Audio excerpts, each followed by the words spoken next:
Kabar bagusnya adalah emas menciptakan rekor tertinggi baru, tapi beberapa alasan mungkin akan menjadi pertimbangan kita. Apakah ini murni secara teknis atau bahkan secara ekonomi, atau memang ada gangguan lain seperti gangguan geopolitik yang baru saja kita dapatkan di akhir pekan, yaitu terkait dengan jatuhnya helikopter yang mengangkut Presiden Iran dan juga para menterinya. Oke, kita lihat ulasan berikut ini sekaligus juga akan mencoba mendefinisikan apa yang akan terjadi minggu ini termasuk dari sisi data ataupun berita ekonomi. Ya, breaking news pagi ini kita mendapatkan kabar bahwa Presiden Iran dan juga Menteri Luar Negeri Iran mengalami kecelakaan dan helikopter yang ditemukan luluh lantah dan nyaris tidak ditemukan sama sekali tanda-tanda kehidupan. Dan media Iran menyatakan bahwa sang presiden tewas bersamaan dengan jatuhnya atau ditemukannya puing-puing dari helikopter tersebut. Ya, ini adalah duka yang mendalam bagi Iran, tapi dampaknya adalah tentunya akan sedikit ambigu ya. Apakah ini menjadikan faktor geopolitik yang mungkin bisa mengancam dalam waktu dekat, atau memang murni kecelakaan? Dan itu yang sedang diselidiki. Jadi saya tidak bisa menyimpulkan bahwa ini adalah faktor geopolitik, teman-teman. Terutama kaitannya dengan harga emas yang melonjak naik. Oke, ada beberapa hal yang harus kita coba teliti terlebih dulu terkait dengan apakah ini geopolitik apa tidak. Yang pasti, Anda harus bisa mensinkronkan atau ya kita cari dampak lain yang lebih spesifik. Pertama, tentunya ini berhubungan dengan kondisi dari Timur Tengah. Dan itu berarti mau tidak mau kita akan menguji ataupun mengecek kembali dengan harga minyak. Apakah harga minyak tersebut mengalami kenaikan atau justru mengalami penurunan? Kalaupun terjadi kenaikan, apakah kenaikan tersebut cepat atau hanya relatif normal atau ya katakanlah dengan kurang lebih bertahap? Kalau misalkan ternyata lonjakan tersebut tidak terjadi atau malah kecenderungannya turun, maka dipastikan tidak ada masalah geopolitik dan mungkin masalah demand yang mengalami penurunan. Tapi yang kedua adalah kalau misalkan kita asumsikan kenaikan, ya kita bagi dua. Kalau misalkan ternyata kenaikannya terjadi secara bertahap, maka di situ kita tidak melihatnya sebagai kenaikan yang terlalu mencurigakan kaitannya dengan gangguan pasokan ataupun mungkin gangguan geopolitik. Nah, otomatis kenaikan tersebut adalah kenaikan gara-gara tingkat permintaan yang juga relatif naik. Nah, ciri-cirinya Anda bisa cek dengan harga yang terjadi pada komoditi. Kalau harga minyak ataupun crude oil mengalami kenaikan, maka itu didorong dengan tingkat permintaan. Kemudian yang juga akan terlihat adalah US dollarnya akan cenderung melemah. Hal tersebut cenderung normal karena harga minyak cenderung dipatok terhadap harga US dollar. Tentunya dengan US dollar yang melemah, otomatis pembelian akan relatif murah. Dan kemudian saham ataupun dengan pasar komoditi emas kecenderungannya tetap naik. Bandingkan kalau ternyata lonjakan kenaikan di harga minyak kecenderungannya lebih cepat dan tidak terbatas. Nah, kalau misalkan ini yang terjadi, maka inilah yang mungkin akan disebut sebagai bagian dari gangguan geopolitik. Kalau itu yang terjadi, tinggal cek lagi harga minyaknya. Selain harga minyak, tentunya siklus dolar juga harusnya mengalami kenaikan karena disinggung sebagai faktor geopolitik. Ingat, selama geopolitiknya terjadi, maka kemungkinan yang disinggung ataupun yang diuji ataupun yang diincar oleh para investor adalah safe haven, bisa dalam bentuk dolar ataupun dalam bentuk emas. Atau Japanese yen. Cuman sampai saat ini kita tidak melihat penurunan yang terlalu ekstrim pada USD Japanese yen, demikian pula tidak terlihat kenaikan pada US dollar. Dan terakhir adalah pasar saham yang kecenderungannya justru tetap mengalami kenaikan. So, kesimpulan saya, tidak ditemukan bukti bahwa harga emas menciptakan rekor tertinggi baru hanya gara-gara jatuhnya helikopter tersebut. Walaupun yang harus Anda cermati berikutnya adalah pastikan perkembangan lebih lanjut apakah ini akan menjadi faktor geopolitik atau tidak.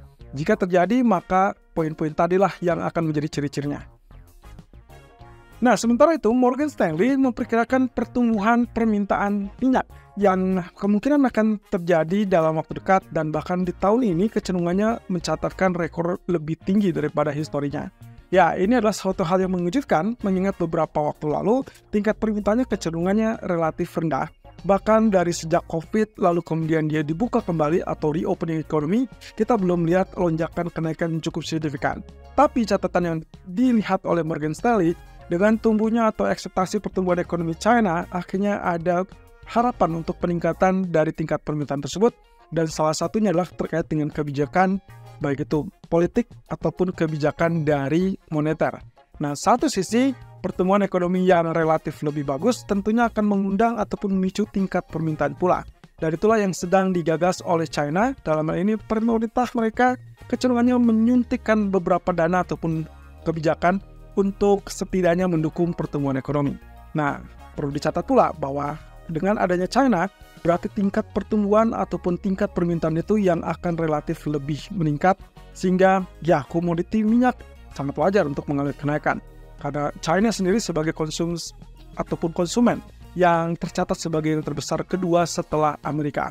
Jadi dalam hal ini, kemungkinan kecenderungan harga minyak mengalami kenaikan bukan gara-gara geopolitik. At least kenaikannya juga relatif bertahap.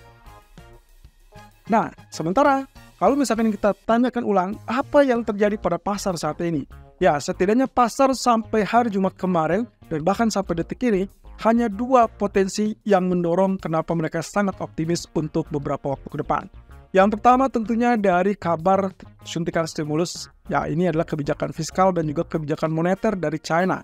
Yang tadi sempat saya singgung adalah kondisinya mereka sedang mencoba untuk memicu pertumbuhan yang lebih positif dan itu ditandai dengan sektor properti yang lebih utama.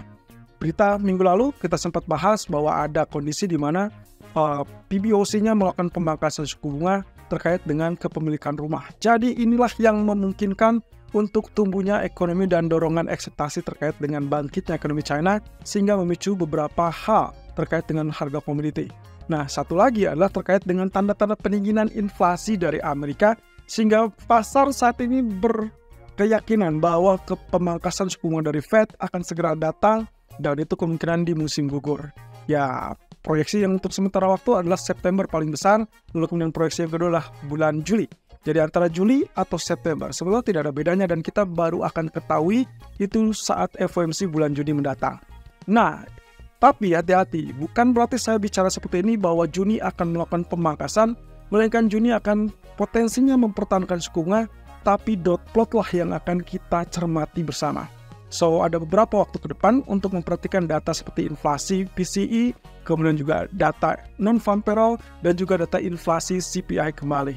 Setelah yang minggu lalu, kita dapatkan CPI-nya turun ke level 3,4%. Nah, satu sisi juga ada permintaan terhadap emas dari bank sentral yang kemudian berlanjut, dan PBOC tercatat sampai saat ini relatif jauh lebih tinggi dan menciptakan rekor permintaan yang paling tinggi.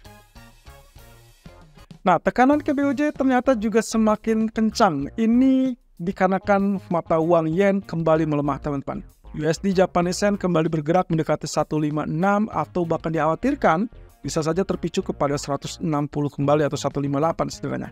Ya, setelah saya perhatikan beberapa data ekonomi untuk minggu ini, saya tidak temukan beberapa data Amerika ataupun Jepang yang kecenderungannya bisa memicu kenaikan lebih lanjut ataupun lebih tinggi. Tapi mungkin saja kalau misalkan spekulan mendorong pelemahan yen lebih lanjut, maka kita mungkin akan bergerak melihat 158, 160 kembali, barulah kemudian terpicu untuk yang namanya intervensi. Ya, ini baru akan dilakukan kalau dengan catatan USD Japanese Yen bergerak sangat volatile, tapi kalau misalkan dia hanya naik bertahap, hati-hati, tidak akan ada intervensi. Nah, tekanan terhadap BOJ datang dari politik, dan kali ini lawan politik yang ada di Dewan atau keanggotaan Dewan, kecenderungannya menekan kepada Kazuo Ueda untuk memberikan selalu sinyal hawkish. Dalam hal ini, kaitannya dengan memberikan sinyal bahwa ada kemungkinan mereka melakukan kenaikan suku bunga. Mau tidak mau, ini adalah salah satu cara yang dinilai bisa akan mengubah segalanya terkait dengan kenaikan ataupun pelemahan yen.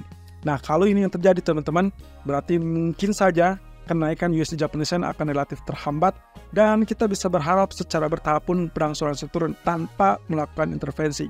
Well, masalahnya adalah kapan waktunya dan sampai saat ini yang paling memungkinkan adalah tingkat upah ataupun bahkan tingkat konsumsi yang mungkin akan menekan kepada BOJ. Tapi kalau misalkan ternyata katakanlah BOJ memiliki penilaian lain, maka inilah yang akan menjadi dilematik. USD Japanese Yen masih berpotensi mengalami pelemahan lebih lanjut. Tapi kalau kita lihat, ekspektasi untuk saat ini adalah bulan Juli atau yang paling lambat di bulan Oktober untuk melakukan kenaikan suku bunga BOJ. Kita lihat aja. Kalau misalkan ternyata data Amerika kembali datang dengan data yang lebih lemah, seharusnya kita akan dapatkan ya USD Japan Yen kembali turun ke level 153. Tapi malam ini sayangnya tidak ada data ekonomi dari Amerika. Oke, berarti kalau misalnya kita lihat dari Economic this week, yang kita akan lihat adalah PBOC akan mengumumkan LPR, dan tadi sudah pagi hari, dan mereka tetap mempertahankan sesuai ekspektasi. Itu sebabnya Hang Seng bertahan di level 19.600-an. Saya berharap minggu ini kita akan ketemu level 20.000 coming soon dan right away. Jadi kemungkinan kita akan siap-siap untuk laju kenaikan lebih lanjut. Karena ya, seperti yang saya sempat sampaikan di minggu lalu, bahwa sampai bulan Juli akan ada agenda yang cukup menarik dari para pemimpin ataupun ya katakanlah petinggi China.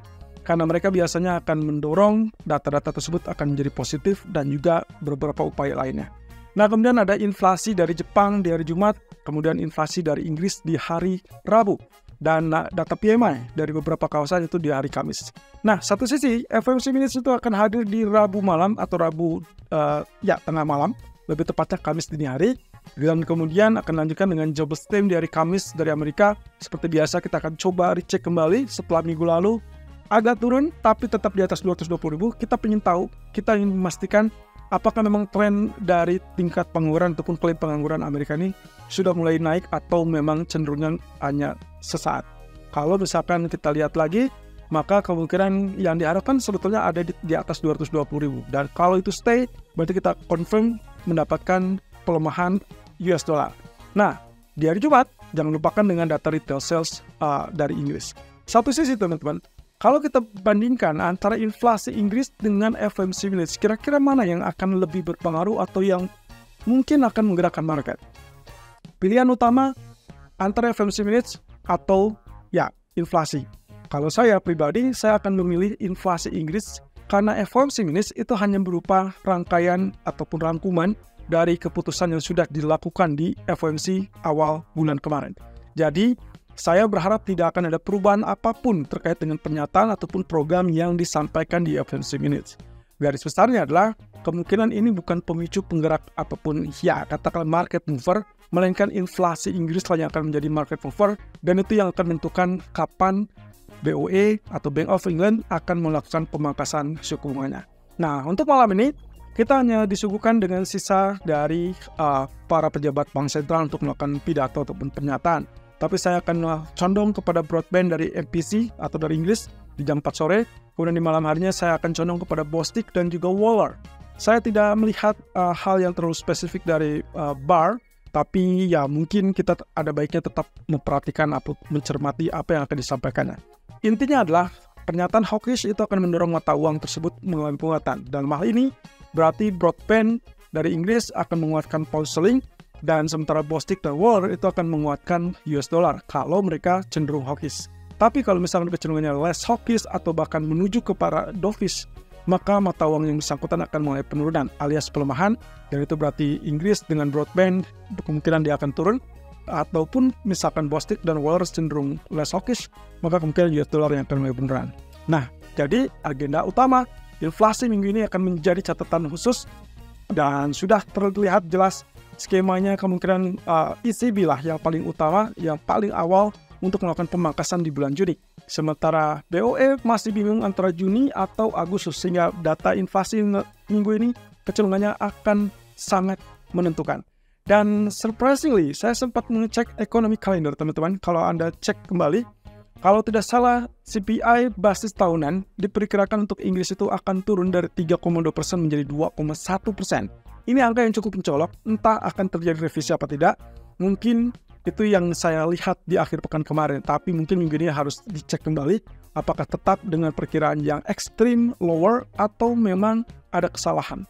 Kalau misalkan itu yang terjadi teman-teman, 2,1% itu berarti sangat dekat dengan 2% target inflasi Bank Sentral. Dan itu berarti tanda-tanda bahwa BOE semakin dekat untuk melakukan pemangkasan suku bunga mungkin di bulan Juni. Nah, sementara untuk Fed sendiri kita masih tetap memiliki beberapa agenda, sehingga untuk saat ini ekspektasinya adalah Juli atau September.